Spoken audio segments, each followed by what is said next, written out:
ایک مرتبہ ہمارے پیارے نبی صلی اللہ علیہ وسلم صحابہ کرام کے پاس بیٹھے ہوئے تھے تو اچانک انہوں نے اپنی پیشانی مبارک پر ایسے ہاتھ رکھا، ایسا انہوں نے 2-3 مرتبہ کیا جیسے کوئی سخت وحی آئی ہو۔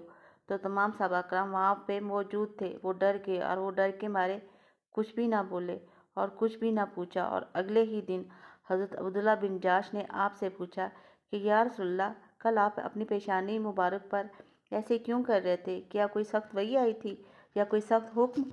تو آپ نے فرمایا، جاش، کل حضرت جبرائیل علیہ السلام آئے تھے اور انہوں نے کہا تھا کہ جس شخص نے کسی کا قرضہ دینا اور وہ قرضہ دیے بغیر ہی مر جائے، وہ اس کی مثال ایسی ہے کہ جیسے وہ شہید ہوا ہو اور اس کو دوبارہ زندہ کیا گیا ہو، اور وہ دوبارہ شہید ہوا ہو تو تب بھی وہ جنت میں داخل نہیں ہوگا۔ اللہ اکبر! اللہ ہماری مغفرت فرمائے اور ہمیں پریشانیوں سے بچائے اور کسی کا قرض دار نہ بنائے۔ آمین ثم آمین۔